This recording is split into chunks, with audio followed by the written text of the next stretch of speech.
For exclusive podcasts and more, sign up at patreon.com/partnersincrimemedia. This week's Law & Order Marathon winner is Erica Jackson of Harrison, New Jersey. Sorry, felt like I was distracted. This week's Law & Order Marathon winner is Erica Jackson of Harrison, New Jersey. Erica will get a marathon decal showing she watched 26.2 hours of her favorite crime show. To be next week's winner, sign up at lawandorderpodcast.com. I'm Kevin Flynn with Rebecca Lavoie and Ronald Young Jr., and these are their stories. You think you know who did it, but you don't know who did it. Law and order, law and order, law and order. It's no ordinary police procedural, baby. It's the FNOG of police procedures, baby. Law and order, law and order, law and order, law and order. These are their stories, these are their stories. Welcome to These Are Their Stories, the podcast about network TV's most enduring crime franchise and the real-life cases that inspired their shows. I'm Kevin Flynn. Each podcast will break down an episode from either Criminal Intent, SVU, or Original Recipe. And today we're looking at Special Victims Unit, Season 13, Episode 22, Strange Beauty. I'm still trying to... Are we really looking for somebody who pays for the pleasure of amputating women's limbs? Nina wasn't paid, Captain. She was abducted. Joining me to do just that is true crime author and the host of Crime Writers On and Netflix's You Can't Make This Up podcasts, Rebecca Lavoie. Hello, Rebecca. Hello, Kevin. And rounding out our panel is our special guest from the Leaving the Theater podcast. It's Ronald Young Jr. Ronald, welcome back. It is good to be back with you fine folks here at These Are Their Stories. You're enunciating very well. What's that? I thought he was just going to come out the gate with "I'll never understand white people." I thought that was going to be the first thing you were going to say. Oh, it's coming. Stay tuned.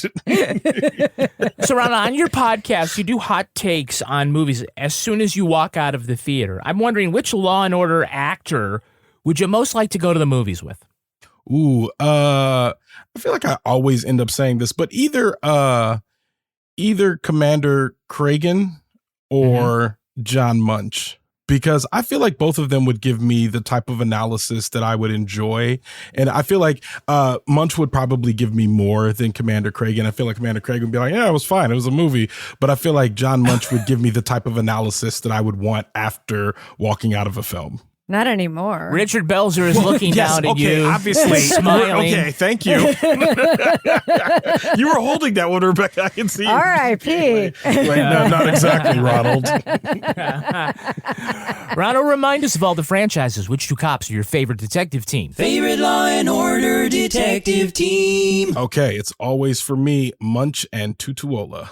Nice. Yeah, good pick, solid pick. Yeah. And I'm glad that you haven't been persuaded to do something else. No need. It's the same two all the time. They're necessary. They're a good utility. I like them. They get the job done.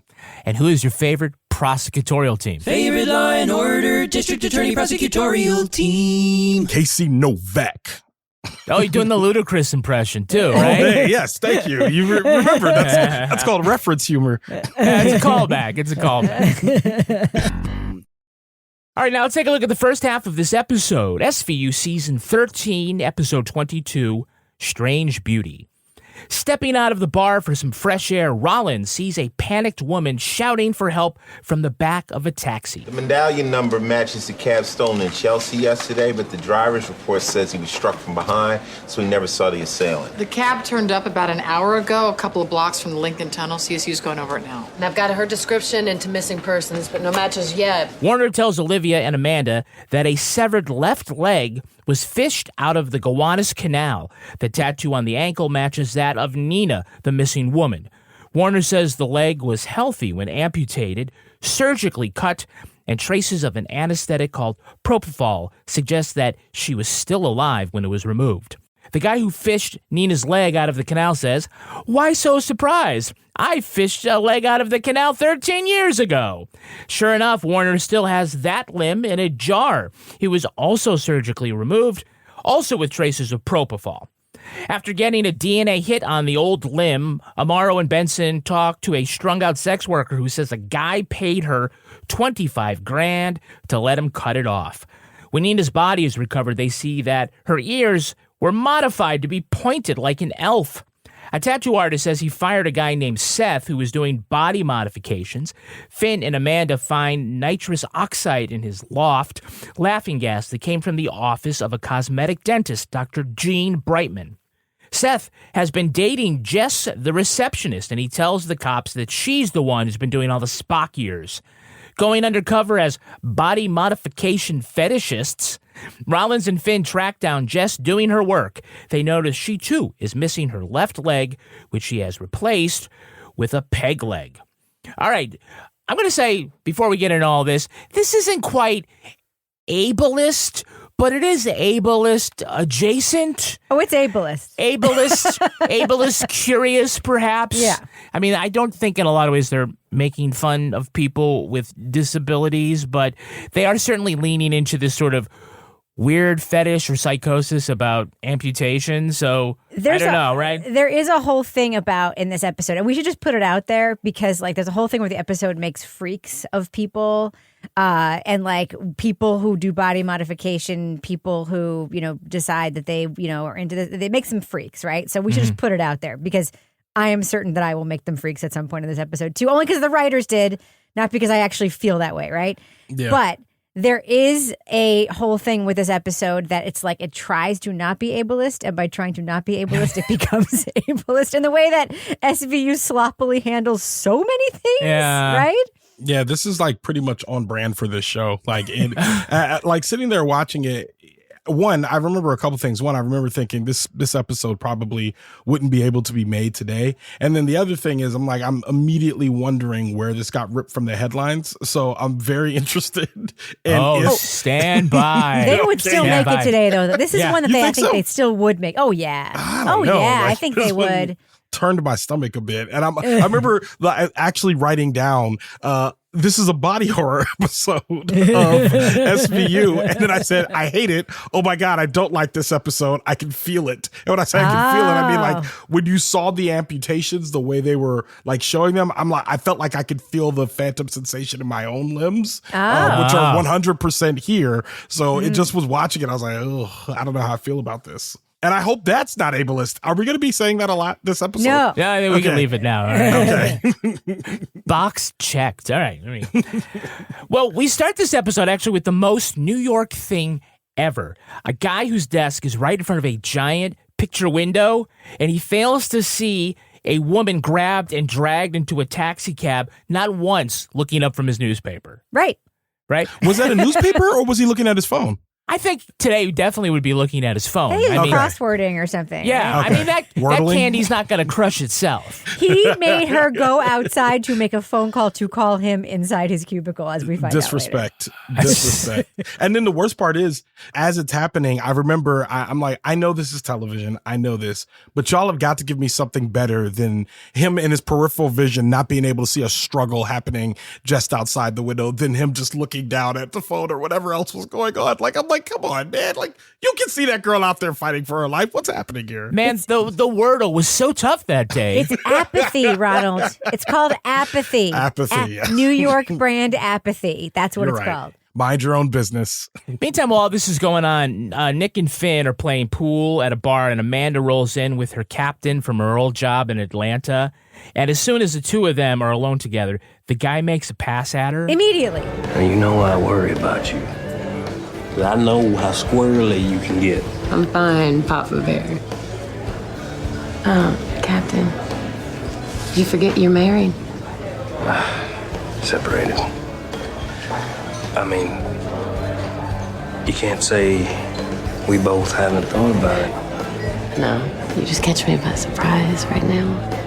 How good of a lay is Rollins that people are flying in from out of state for it? Can we say something real quick about Amanda Rollins though? Bring it on. There's a point in there where I was very confused as to what happened, because she looks at him and says, Papa Bear, in a way, in a public place, in a way that I'm like, that is not This is not some term of endearment. She said it like, Papa Bear. I was like, hey, yo, you trying to holler? So when he went for the kiss, I'm like, oh, yeah, clearly this is one of her exes. And when she was like, whoa, whoa, whoa, whoa, whoa, whoa, whoa, I meant Papa Bear in the most professional of senses. I was completely thrown off. But then she said, he's like, it's not like we both haven't thought about it. And she's like, yeah. And I'm like, it's just as easy to say, no, I haven't thought about it. Yeah, not once. Oh, you got me. I mean, Not because once. clearly she doesn't, she's not into it. But he's like, you could just. Is she not? You Is she work not in into it? She's not. She goes No. outside to take a fake phone call. Says Yes, it like, that's true.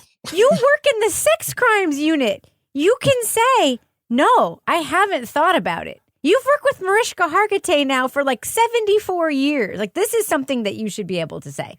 I'm sorry, I don't mean to be judgy. No, but still, guys are like, I'm going to go all the way to New York to try to get it in. Right. It's like she reminds me of like, is she like Wendy from Porky's where Pee-wee like wears the condom to the date? I don't know.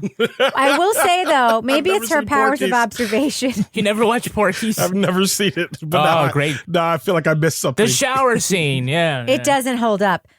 She is able to, however, run down a street and read and be on the phone at the same time, though. So she does good. have powers. While not being out of breath. This is Detective Amanda Rollins. I've got a possible taxi abduction. A white female struggling in the back of cab medallion. Yeah. Yeah. Good aerobics there. All right. So Fin and Rollins talked to a guy who found a leg in a canal. You'd be surprised what comes floating by. I found a tiger cage once. A tiger bite. What do you do with this bandsaw? I didn't use it to cut anybody's leg off. See, this is why I don't trust the cops. That's why you don't trust the cops? It's the second amputated limb I found right here. Why are you looking at me like that? Fucking blue You light. didn't see his Black Lives Matter sticker on his boat over there? Like, this No. dude's like he's one of us, man. He's an ally. I like that he clearly had mercury poisoning. No, he clearly did.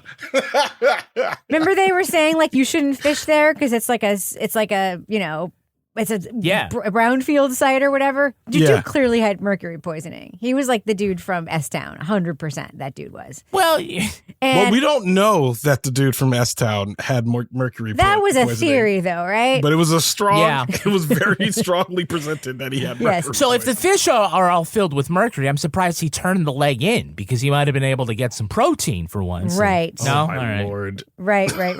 Ronald, did you know that when a woman is kidnapped and has her leg forcibly amputated?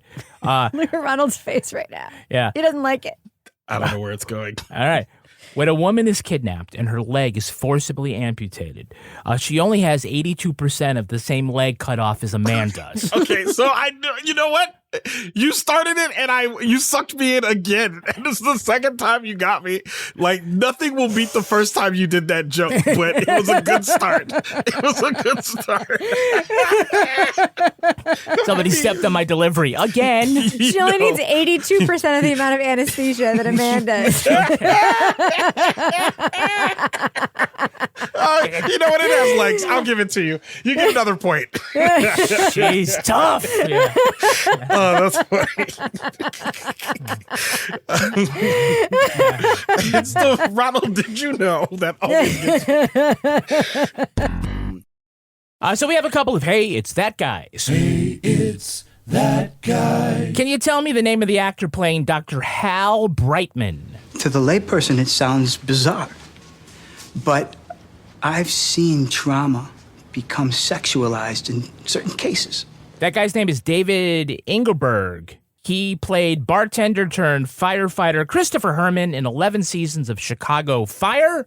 Oh, that's Steve. Yeah, he's also the bartender turned firefighter Steve Brady in Sex and the City. Okay, I'm thinking of the other Brightman is the one Yeah. I know. Yeah, oh, you can keep him in your pocket there.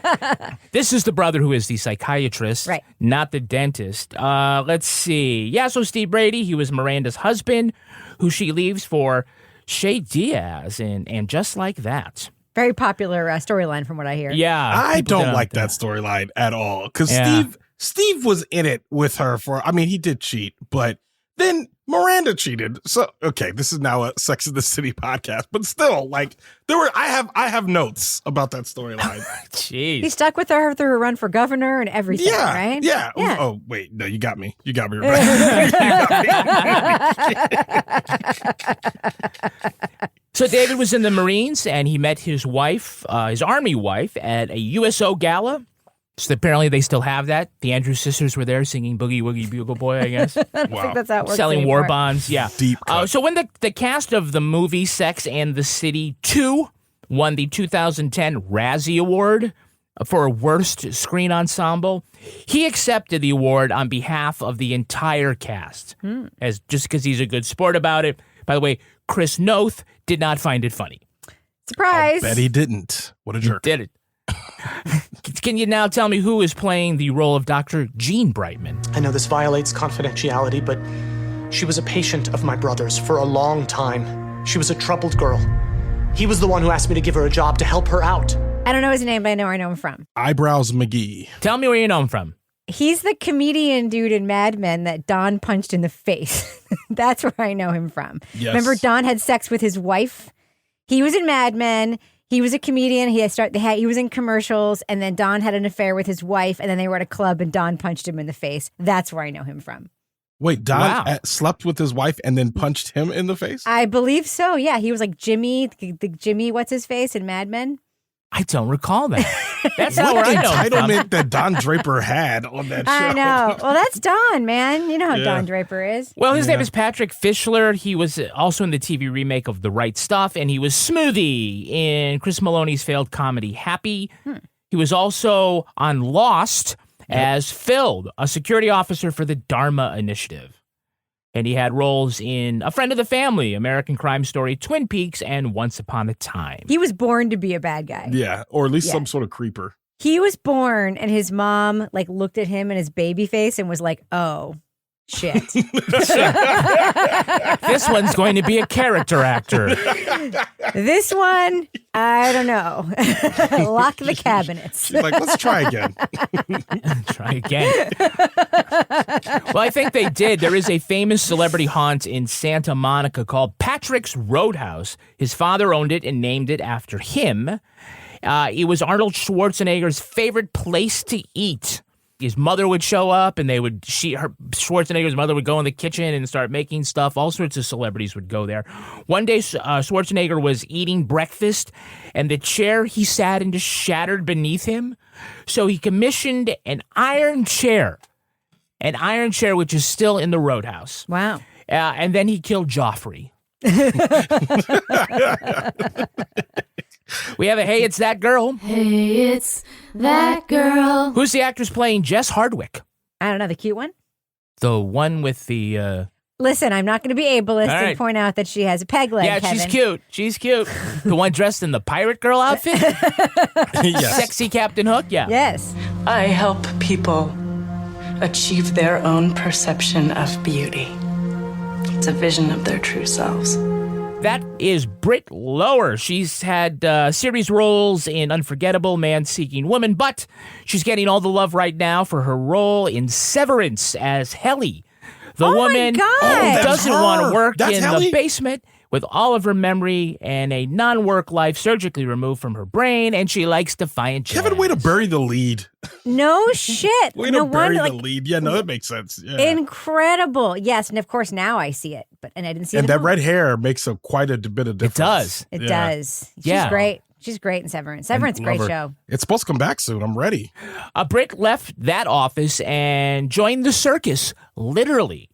In between seasons of Severance, she joined the Circus Flora in St. Louis for 1 month. Among the clowns and acrobats, she sang, performed, and played the ukulele. What? That was her off-season gig. Some people go make a movie. She joined the circus. But you know, if she's one of those method actors, she could be one of those things where she's like trying this out to have more experiences so that she's able to empathize with the character that she plays in the future, which always feels like it just feels like a lot to undergo for people who might never win Oscars. Like Daniel Day-Lewis being a cobbler for a year. So her mother runs what's described as a, quote, prominent face painting business.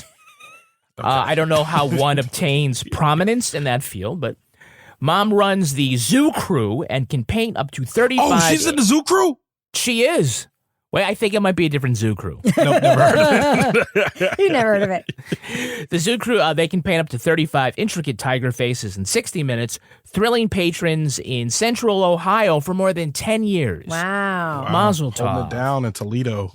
I think Carol Baskin got them shut down, though, right? She did, yes. Wouldn't be surprised. Got to rescue those big cats. Now they're all little cat faces. Yeah. Did you recognize who's playing Seth Moritz? Yes. Who is it? That was that dude from American Idol. What's his face? With the one name. He's got one name. Sanjaya? I wrote it. No. I wrote it down. It's the Zendaya? No. I wrote Cher? it. Constantine. What do you care about that? Seriously. I didn't know dentists qualified as special victims. Constantine Morales, yes. Wow. No. You'll remember him as the breakout but big-time loser on season 4 of American Idol. He came in 6th place, and he later formed a record company called 6th Place Records. No, really? Yeah. No. How do they have any hits? Any hits? I don't think so. Okay. Otherwise, you would have known more about him, I think. He was actually, at the time he joined the cast of American Idol, he was in a band called Pray for the Soul of Betty. There's a band name. Yeah. His talent, though, is too big to be contained to just one tribute band. So he plays in a band. He's the lead singer for Foreigner's Journey. Wow. Wait. Yeah, they do Foreigner songs and Journey songs. Okay. And they That's what I thought. I was like, I don't like that. It's like Sting's police. No, that's not what makes sense. I was going to say it's like Sting's police, but the police are Stings, aren't they? Yeah, it's like Elton Joel. I think. There we go. Thank you. Yeah, I couldn't get it. Yeah. In July 2009, Constantine took part in setting a new Guinness World Record for the largest air guitar ensemble. 810 participants. Party on, Garth. Congratulations. Yeah, it's a great one. Good Also, job. in 2015, he was featured in a commercial campaign for Lazy Boy Furniture, playing Brooke Shields' fictional Greek lover. And by Greek lover, they mean his family is from Greece. Okay. Not the way Ronald was thinking. Okay, hold on. I don't even know what that means, but I hate it. I'll text you a photo later. No, please don't. It's the love that shall not mention its name. Okay. Did anyone spot the guy playing rooftop lover Pablo? She like to cause trouble. Like one time we at this club, started coming on 3 dudes just to bait me into a fight with them. Good time. No, but I loved that guy. Yeah, his name is Alex Hernandez. He was Owen, the sexy firefighter, one of the contestants on season 3 of Unreal. Oh, you yeah. love that show, I right? did. I liked the first season a lot. Yeah, and he's currently in the prime sci-fi series The Peripheral. I actually like that show. He's a prominent video game voice actor. I think you know how you get prominence in that field. So you have to know a good face painter. He is the lead character. Hey. What? That's rough. Don't diss that field. That's a prominent field. Okay. Yeah, I mean, especially in Central Ohio, South Central Ohio. Yeah, there you go. So he is the lead actor in the video games Mafia 3 and Mafia 3 Faster Baby and Mafia 3 Stones Unturned and Mafia 3 Sign of the Times. If I'm keeping count, like we're up to Mafia 6, right? Why is it Mafia 3? Those are breakoffs. Those are not breakoffs. Oh. Those are expansion packs. That's what they are. As a gamer, that's how they get you to pay for the same sequel over and over again without actually making a new iteration of the game by just paying you for making you pay for updates over and over again. Right. It's very annoying. That's how they get you to marry a new lizard lady in Skyrim. A different lizard lady in the same version of Skyrim. Well, thanks, nerds. Lastly, who's the dude playing the attorney? What attorney? The attorney for Dr. Seth. Oh, he was Not Dr. sitting Seth, there Dr. not saying yeah. anything? He had Yeah, one he was line. barely in it. He had one line. Here it is. Okay, but this cannot be a matter of public record. Outing my client could seriously damage his practice. His name is Tony Campisi, 16, Law and Order Universe appearances. He'll make 4 more in SVU before they finally give his character a name. Attorney whatever. He is the former Mr. Kathy Bates. Really? Yeah. Ooh, that's interesting. He was at her side when she won the Academy Award for Misery. Wow. And it might have been a pretty bad breakup because she called him a cock-a-doodie head and smashed his ankles with a sledgehammer. So Warner comes up big yet again at the mention of a severed leg from 10 plus years ago. Melinda says, hey, I got that foot right here. And it is in a jar the size of one of those loose pistachio dispensers at Whole Foods. Yes. Right? It looks like it's like an upside down umbrella case or You know something. what it looked like? What? You know when you go to the deli, like in a big grocery store, and they have those giant pickles, and you're like, who buys those? Like the big ones that are like 12, 15 inches long. It looked like that to me. Ronald, to me, it looked like someone took a nylon stocking and filled it with mayonnaise. I'm sorry. I'm still thinking about the loose pistachios at Whole Foods. We can talk about the other leg, though. The other one? The other one? The one on the table that looked like a Christmas ham from Tom and Jerry? Nah. I didn't like it. With the big red severed end with the bone in the middle. Like, yeah. It legit looked like, you know what I'm talking about, Ronald? Yeah, I know exactly what you're talking about. Like, it looks like a classic ham. In Tom and Jerry, when they would show like the cornucopia of food on the table, and I was like, that looks like the Christmas ham from Tom and Jerry. It's disgusting. But usually the Christmas ham is boneless. By the way, Amaro calls, he gets this call and he says, there's a DNA hit on the leg. What are we looking at? I have no idea. I just got weirder. Crime lab got a DNA hit. It's like, just now? You've had this for a decade? You're just checking the DNA now? Yes. It's like, oh shit, I was supposed to do that for somebody. I guess someone did get the pickle after That's right. I was supposed to return Briscoe's call back in 2001. Shit, I hope he's still around. It's like, that number's been disconnected. What am I going to do with this leg? By the way, why are they calling his cell phone? He's in the fucking lab. Yeah. It's like, why? The reception's really good in here. By the way, for some reason, they already had the DNA of Lisa, the sex worker who was so strung out in 2001 that she let a guy cut off her leg for $25,000.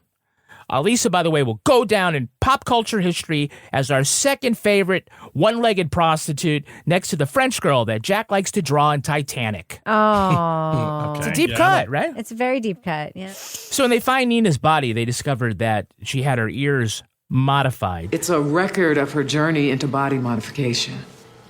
How does that track with her leg being forcibly amputated? Well, that's your job.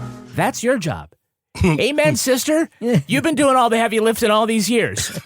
Like, let them get the fuck out there and figure it out themselves. Melinda was like, what do I work here? It's like, I don't know. I've seen enough crazy shit for one day. Yeah. You're an elite squad. Do some detectiving. Melinda's like, my job is to do the science, not to actually catch bad guys. Yeah, we don't do any deduction here. Yeah, I'm here to exclude people as well as to include them. Like, I'm a scientist. Man, I got legs backed up from the 80s I got to get to. Come on. Nobody questioned why she had that leg in a jar in her office. Like, nobody was like, hey, why are you holding on to this? It's been a decade. Like, you don't need this. Like, Melinda, don't you have a paperweight that looks an awful lot like, all this time? She's using it just for her inbound faxes. Be like, oh yeah, here it is. To be like, this is where I keep all the my accounts receivable, right beneath this giant tube of. I thought it was a pickle, though. I really did. Not a pickle. My God. So they swoop into Seth's place, and he says, hey, I don't mess with people's ears, except with my music. Yes, I've heard your version of Hot Blooded. So, Constantine, thank you very much. My ears have been officially hurt. I'm sorry, does anybody believe for a second that dude is dating Jess, the super hot receptionist / ear modifier? Would anybody believe for a second? She likes bad boys. That sloppy ass dude. The squirrely ass dude. He is tall, and I feel like I've seen a lot of women date some tall, goofy looking men just because they're tall. So you'd be surprised is all I'm saying. I'm ranking him. There's like 2 boyfriends we see in this like era of the show. Yeah. There's Seth, squirrely, nasty Seth. And there's the dude who apparently does nothing except fuck on a roof with his pigeons.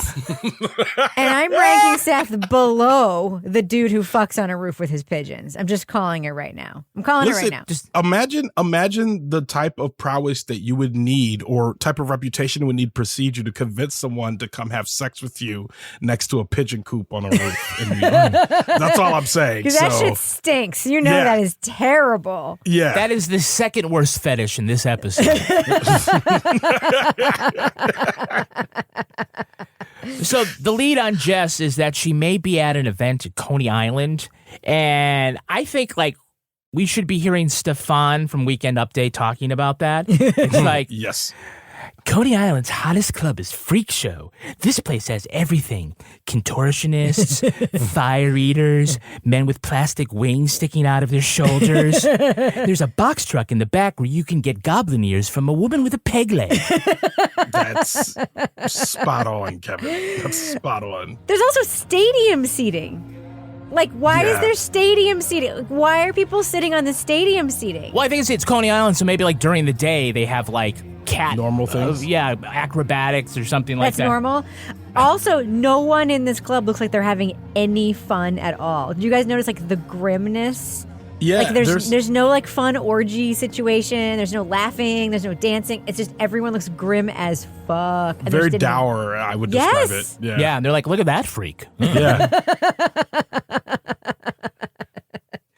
Who does not like a good Fin Rollins undercover outing? I love it. Yeah. They're looking for Jess, right? And Rollins is chatting up this woman with the pinned ears. Who did him? Go see Jess. She's working tonight. Cash only, $600. Baby. Anything you want, boo. You know I got you. She's in the truck out back. Great. And my man can come, right? He likes to watch. Jess is cool with that. I love that. I love that. It's the best. It's two of my favorite scenes in the show. Oh, he's old enough to be your dad, but everyone's like, I'm down. We're Freak Show. She's older than you think she is. Two of my favorite scenes in this show are this scene. Yeah, she is. She was on All My Children fucking forever before she was on this show. Right. So two of my favorite scenes are this one and the one where they go to the freaky water tower party together and climb up the ladder and he's afraid he can't go up the ladder because he's old as shit. I love it when they go on fake dates together. It's way better than the Olivia Elliott fake dates, the Fin and Rollins fake dates. Way better. Hotter, better. The one thing I do want to point out with Finn is that whenever he tries to play a normal person, it his iced tea-ness comes forward so much that starts to break my mind, and I'm like, wait a minute, this is a rapper trying to be a cop. All of a sudden, the Matrix blurs for a second, and I'm this doesn't make sense at all. That's right. And then you remember his rap career. Correct. And all of the songs that he performed as a rapper immediately. Correct. And I'm now you're in propaganda. But I will say Rollins and Finn's yes and game is pretty good. I love it. Yeah, 100%. I love it, baby. He likes to watch. Yeah, it's hey, can my man watch? He's like, sure he can. But I think Finn and Rollins have a different idea about what pegging is. Well, let's take a look at the second half of this episode. Jess tells Benson and Finn that she lost her leg to bone cancer as a teen and that she does cosmetic body modifications for clients but draws the line at amputations. You see yourself as helping people be the architects of their own body. Exactly. I thought that's what gyms are for, not blades and syringes. Plastic surgeons change people's appearance every day. Facelifts, nose jobs, breast implants. Except they have medical licenses and you don't. And they buy their equipment, not steal it like you do. As a dentist, Dr. Gene Brightman would have no use for a surgical-grade anesthetic.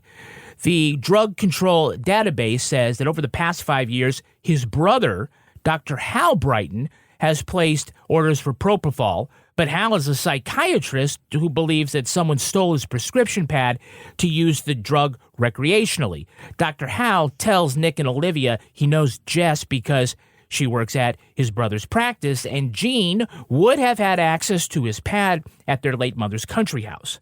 When the detectives confront Gene, he says he doesn't know Nina, and he has an alibi. he was with his secret gay lover in Sag Harbor. He also tells Benson and Amaro that their mother lost her leg in a car accident when they were young, and Jess was a patient of his brother's since before she lost her own leg to cancer. Jess says Hal saw Nina and her elf years when they both visited Jean's office at the same time. They figure out that Jess lost her leg around the same time as the prostitute, which may not have been a coincidence. Thinking Benson and Rollins are targeting his brother, Hal explains that Jean may have developed a sexual fixation after their mother's accident, in which she lost her beauty, and those desires may have been rekindled by teenage Jess. But as every accusation is really a confession, they get him to admit he's the one with the fixation. Hal says he abducted Nina and tried to improve her by cutting off her leg, but she never woke up from the anesthesia. He takes Liv and Amanda to the storage facility where he set up an operating room complete with framed before and after photographs of a half dozen women he improved with amputation. Oh, right. Well, I didn't like it. I'll tell you, there's one thing I've always said about SVU, and it's they don't have enough special effects. Ronald, I don't like it. Ronald doesn't like it. It was like this was probably the one time when I was like watching it. I'm like, okay, I remember watching this episode before and being like, ugh.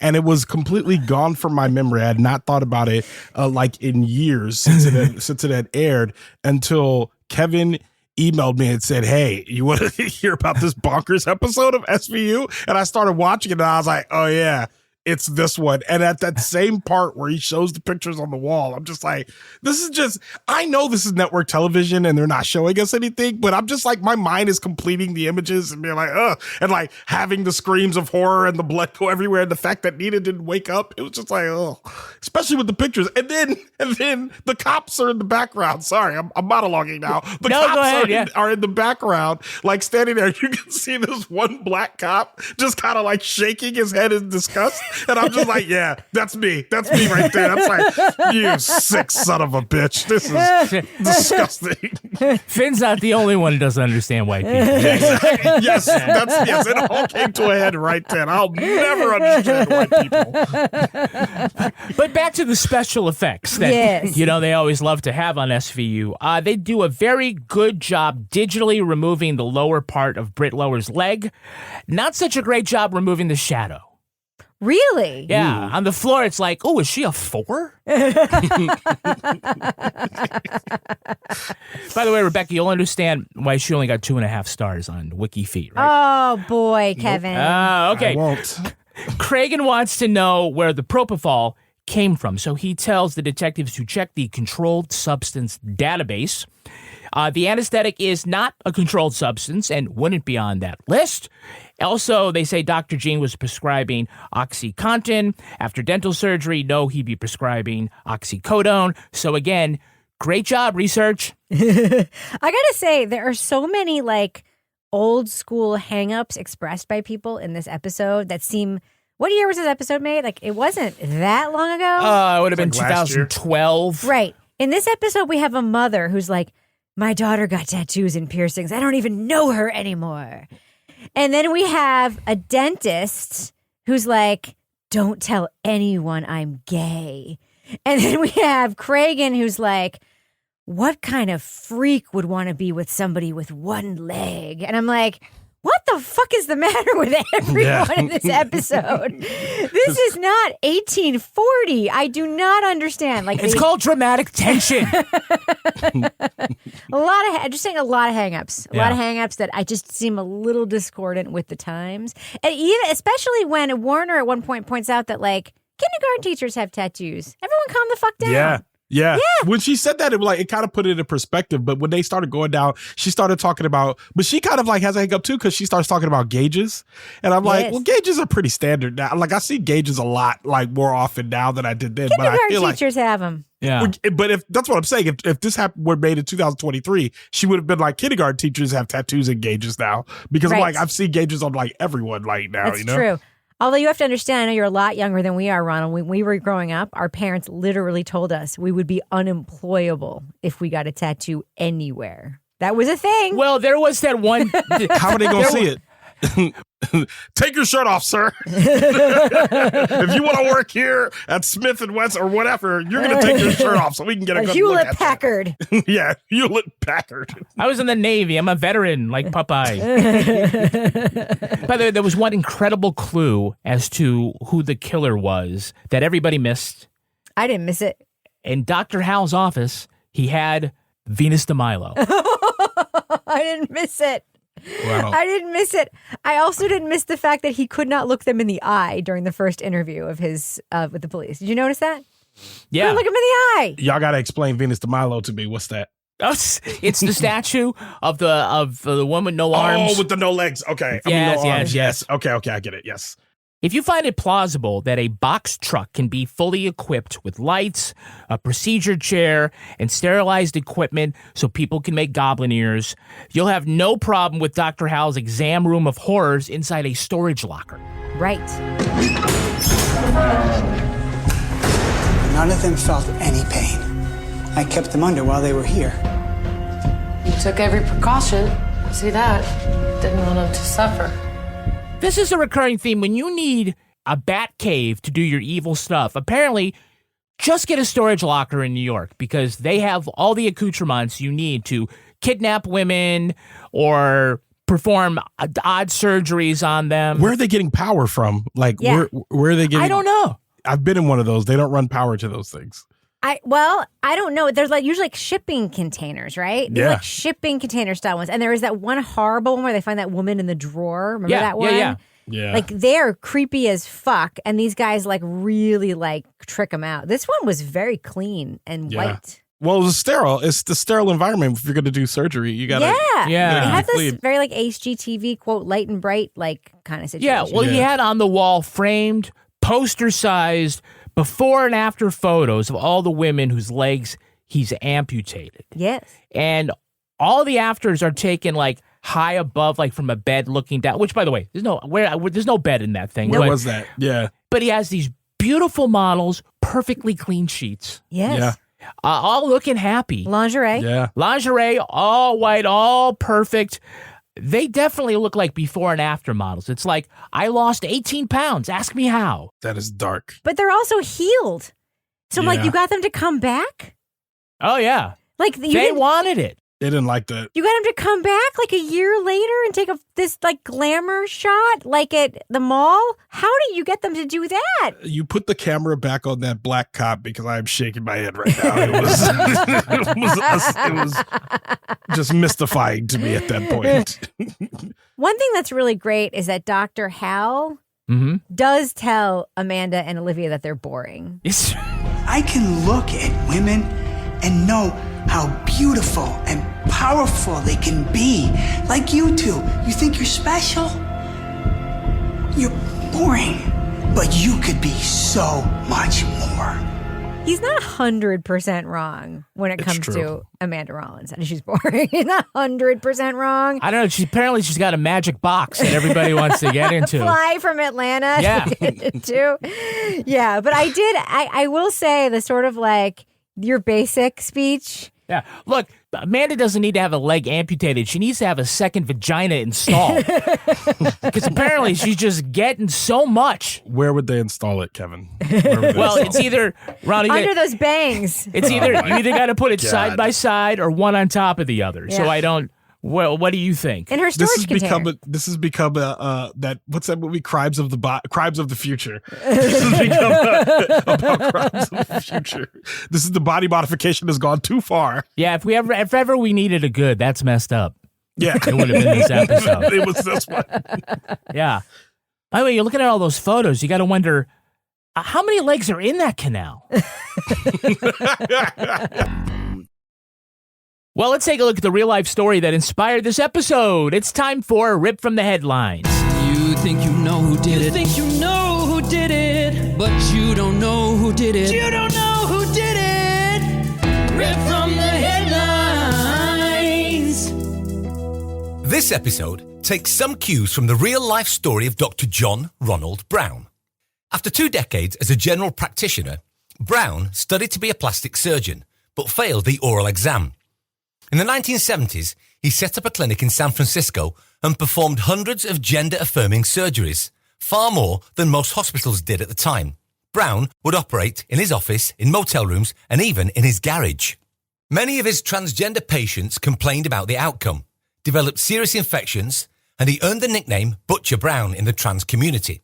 After the death of a patient, his California medical license was revoked in 1977, but Brown resumed his practice in Tijuana.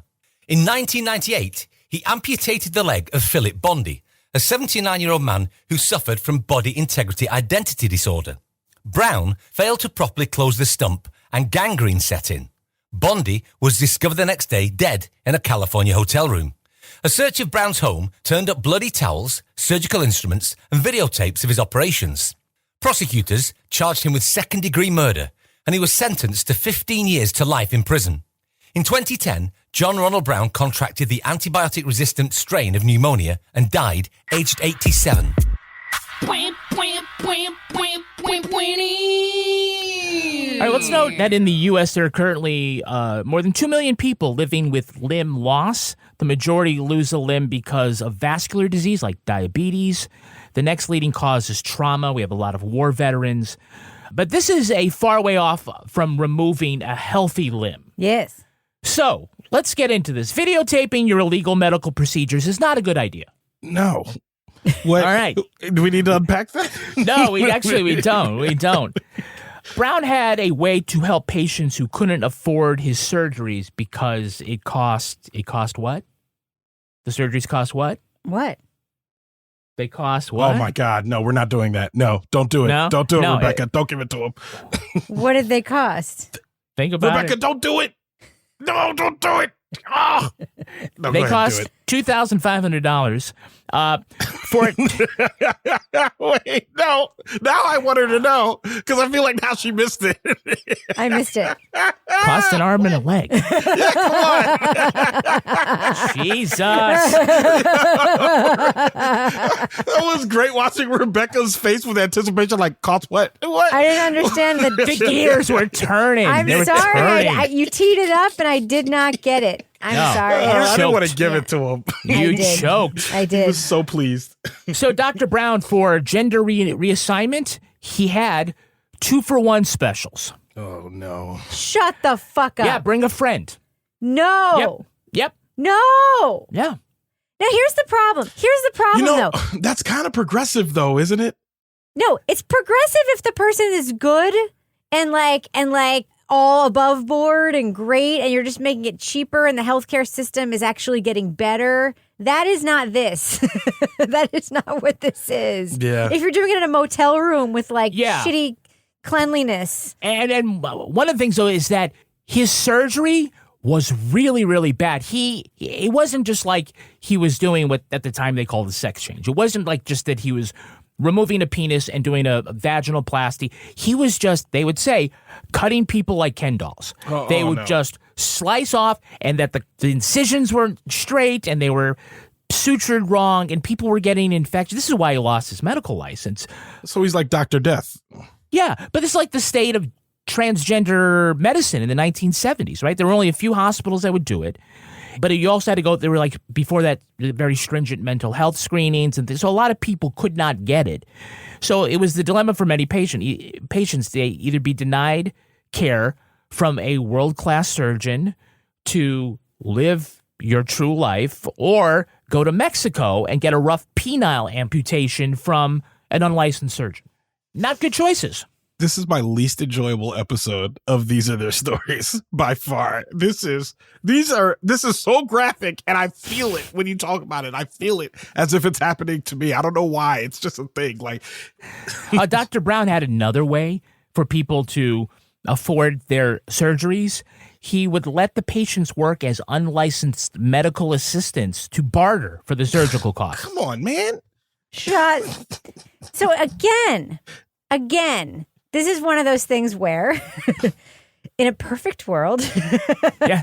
with a really talented surgeon who was working like in a state where maybe they were like oppressing people and like whatever, you'd be like, you go, you find a way, you like buck the system, you like help people out. You mean like Texas? This is not that. This is not that. Not that. No. Like a Doctors Without Borders situation. No, this dude is needed a not border. that. This dude needed a boundary. That's what he needed. Exactly. He needed a boundary. Exactly. So Philip Bondi was seeking psychological treatment for his body integrity identity disorder. He traveled to see Brown with Dr. Greg Firth, a psychologist who also suffered from BIID. They both wanted to have their legs amputated. Usually people have this disorder. What they do is they end up blinding themselves. So amputating a live limb is, even within that group, it's a smaller percentage, but they both wanted the legs amputated. But Dr. Firth backed out at the last minute when he saw the assistant carrying a large knife. What? That's when shit got real. What? Not a saw, just a fucking knife. Yeah, but wow. Do you know what? As soon as we walked in there, let's say I'm with my boy, right? We want to get some 2-for-1 surgery from a back alley doctor somewhere. Like, if we went in there and I saw the knife, that would make it real for me too. I don't besmirch this dude. If it was enough for him to quit, he's probably still alive. Because, you don't want to see the needle at the dentist. You're not. This is all not for Ronald's. Not for Ronald. Now we know where Ronald's triggers are. We now know. So when police searched his basement, they found his tools, anesthesia, and hundreds of tubes of super glue. I don't care how much super glue you have, that leg is not going back on. That is going to do it for us. We want to thank our guest, Ronald Young Jr. Ronald, where can our listeners follow you online? Ugh. All right. You can follow me on Twitter, Instagram, and TikTok at It's Big Ron. That's at OHITSBIGRON. Subscribe and listen to Leaving the Theater. Wait for it, coming soon. And Rebecca Lavoie, how can our listeners follow you?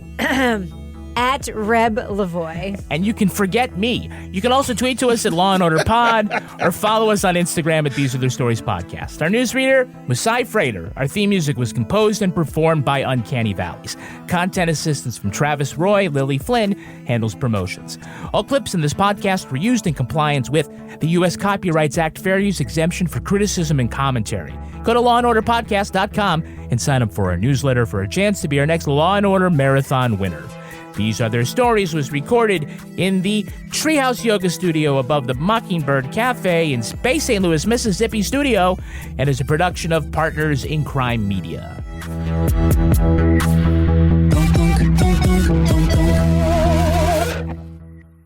Partners in Crime Media.